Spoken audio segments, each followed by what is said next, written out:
Salut à tous, vous regardez Nîmes 3.0 et aujourd'hui on va vous faire découvrir Brock'n'Roll, le super magasin de guitare. C'est parti.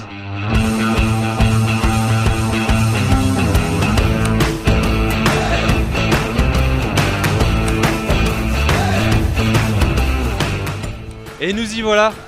Salut Val. Salut Simon, bienvenue à Brock'n'Roll.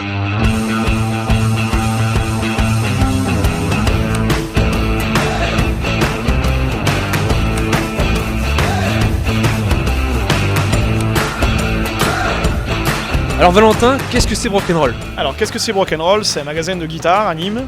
On vend des guitares, des basses, des amplis, tout le matériel pour les musiciens. On a un peu une marque de fabrique, une spécificité, c'est qu'on a 3000 guitares en magasin, donc beaucoup de choix, beaucoup de choses à essayer, et c'est ça qui nous rend un peu attirant, je pense. Aujourd'hui on est en 2016 et la flûte à bec fait toujours des ravages à l'école. Est-ce que tu crois pas qu'on pourrait la remplacer par la guitare ? Alors, je pense pas qu'on pourrait la remplacer par la guitare, je pense que c'est un devoir de le faire. La guitare c'est quand même un instrument beaucoup plus polyvalent, moderne que la flûte à bec. Je pense que ça intéresse beaucoup plus les jeunes la guitare que la flûte à bec. Alors c'est pas la même logistique, mais je pense que ce serait intéressant que les profs de musique se penchent un peu sur le problème. Bon Valentin, c'est super cool. Est-ce qu'on peut faire un petit tour dans le magasin ? Bien sûr, c'est conseillé. Génial, c'est parti. On te retrouve pour les guitares sèches ? Ok, ça marche.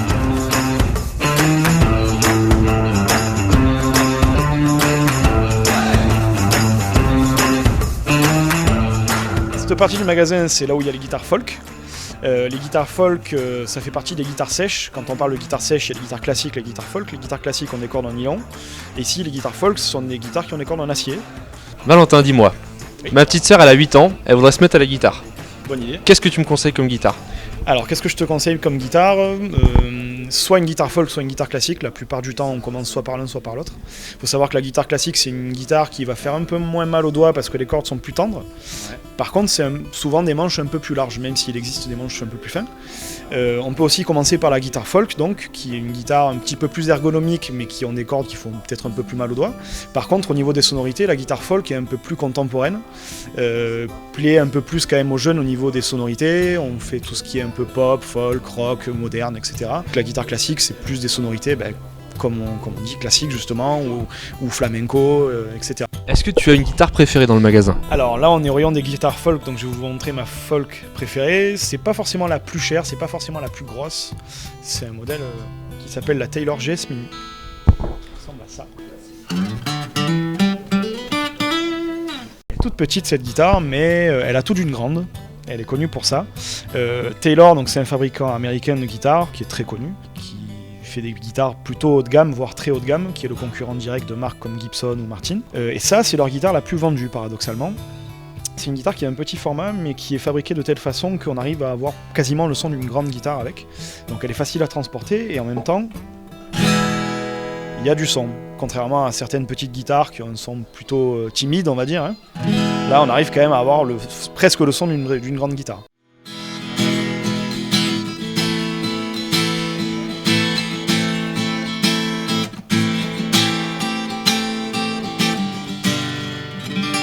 J'ai une petite surprise pour toi. Tiens-moi ça. Oui. Oui, il va. J'ai l'air intelligent là. Hein. C'est que ça. Tu veux qu'on se frite, c'est ça ? Val, oui. Est-ce que tu peux nous refaire la même chose mais avec ça ? Sérieusement ? Ouais. Okay. Allez. Non, c'est pas possible. Comme quoi, être vendeur de Brock'n'Roll, ça fait pas tout.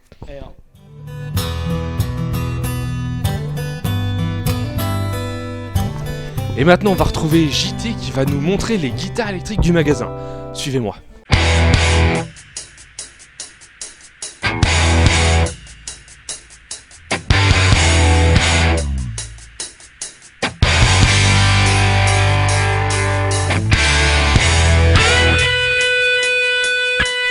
Alors JT, dis-moi, comment ça marche une guitare électrique ? Alors une guitare électrique, c'est assez simple. En fait, c'est un effet magnétique, donc les cordes en métal qui rentrent en vibration, donc avec des aimants, voilà, qui sont les micros.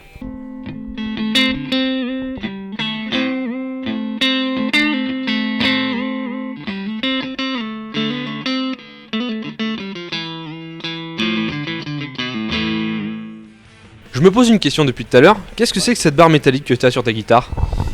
Donc cette barre métallique, c'est la barre de vibrato. Donc ça permet par exemple de donner des effets de jeu, un peu d'intention, d'intensité au niveau de sur les notes, ce genre de choses par exemple. Voilà.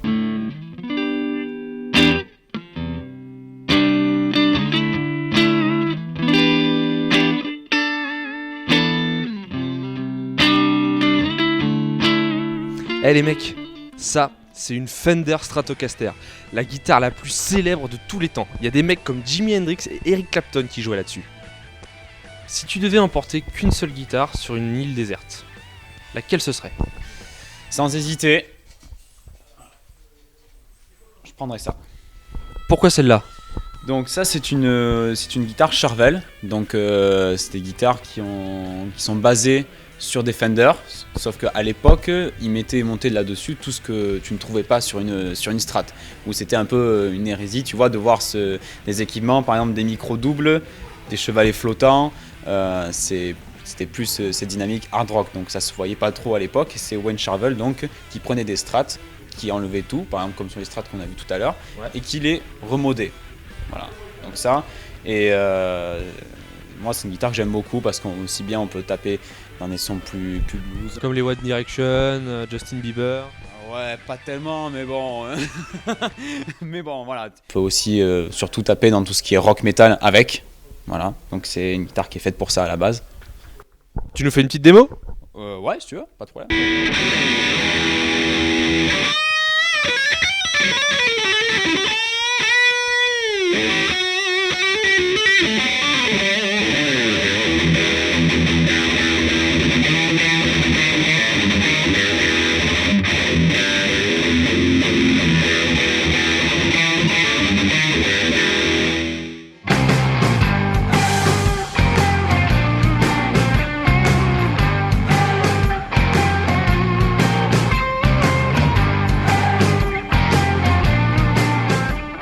Regardez un peu ce qu'on vient de trouver.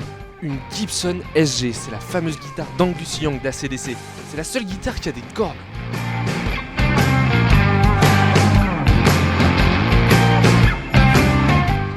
Bon alors nous on va laisser Simon avec les guitares électriques. Il y a JT qui m'a donné rendez-vous au fond du magasin. Je sais pas pourquoi mais en tout cas on y va.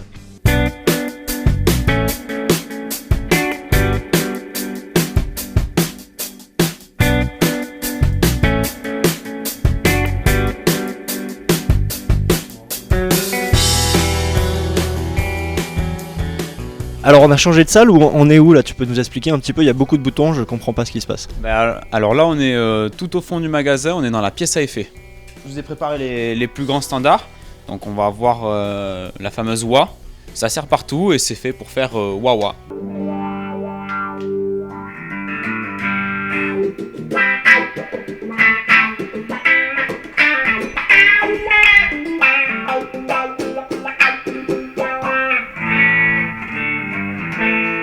Les effets suivants, donc ce sont les overdrive distorsion. Donc c'est beaucoup utilisé aussi pour, on va dire, pas pleinement saturer un son, si on veut pas forcément avoir une grosse distorsion, mais plus pour avoir quelque chose de subtil, pour des rythmiques, solo aussi. Voilà, ça a plein d'utilisations. NIM 3.0.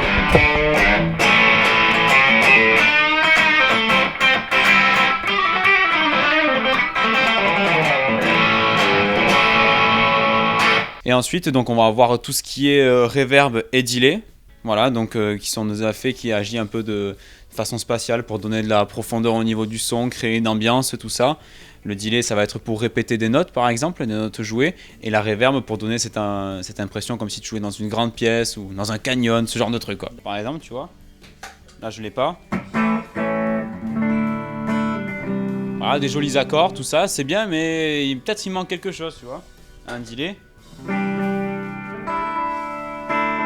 Voilà, ou même sur des notes toutes simples.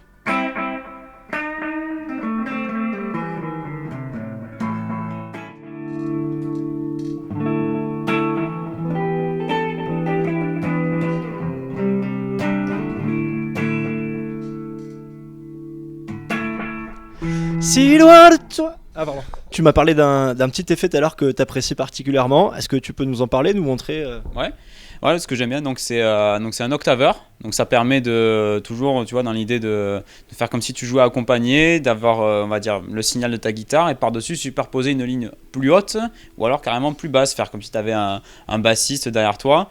Et en plus, cumuler à ça un petit effet d'orgue.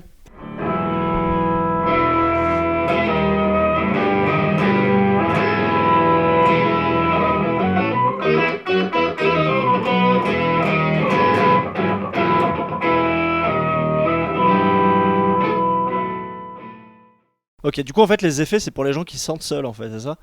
Non, ouais, presque, c'est pour les gens tout seuls.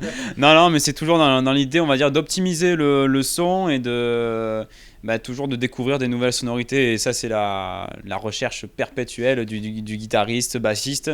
C'est de trouver toute une palette de sons, soit pour jouer tout seul ou même pour jouer accompagné, parce qu'un octaveur, tout comme un delay, une reverb, c'est bien tout seul, mais quand tu es dans un groupe, c'est encore mieux.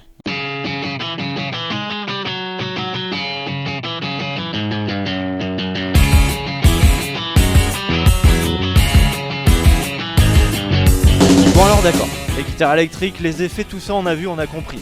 Maintenant on va aller voir un petit peu les mecs de l'ombre, les vrais artisans du magasin. Moi j'y vais, on se retrouve là-bas.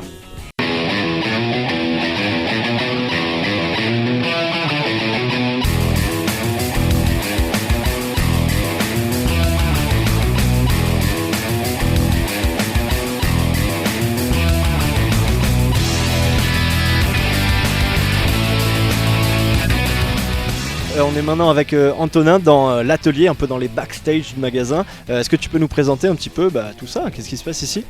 Alors ici l'atelier, donc ça consiste, c'est le SAV du magasin, donc ça consiste à réparer les guitares, s'occuper du parc. Donc il y a 3000 guitares, donc ça fait pas mal de guitares à entretenir. Il y a du boulot quoi. Il y a du boulot, ouais. Comment t'es venu à toi un petit peu à ce métier-là de venir réparer des guitares? Est-ce que tu fais de la guitare peut-être ou pas du tout? Alors, j'ai toujours voulu être musicien à la base, et sachant que c'est assez compliqué comme boulot, j'ai voulu rester dans la musique, mais plutôt de l'autre côté, quoi. Donc j'ai fait des études en lutherie, et voilà, donc j'ai fait un apprentissage, un brevet des métiers d'art. Et j'ai fait mon apprentissage ici et j'ai été embauché par la suite. Est-ce que tu as déjà eu beaucoup de personnes qui sont venues faire réparer leur guitare parce qu'ils l'avaient pété sur la scène en jouant Ça arrive assez régulièrement. Hein. Ouais. Souvent c'est des têtes cassées ou des pocs sur le corps ou des morceaux de vernis qui sautent ou ce genre de trucs. C'est pas une légende, on casse vraiment sa guitare sur scène. C'est récurrent, on a même eu une fois une nana qui avait balancé la guitare de son mari par la fenêtre, quoi. C'est le genre de choses qui arrivent. Ok, très bien. Bon, merci à toi, Antonin. Et voilà, si votre guitare est cassée, c'est ici qu'il faut venir avec Antonin. J'ai dit 3 fois, mais bon, on s'en fout.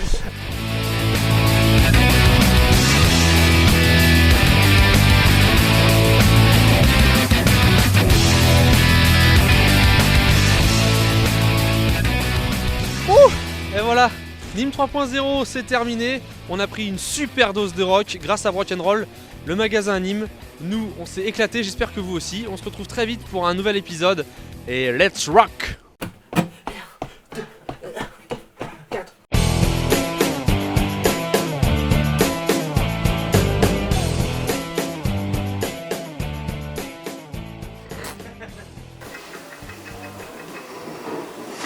Rock'n'Roll, le fameux magasin de guitare. Salut Val! Salut, ça va? Reste pas là, toi!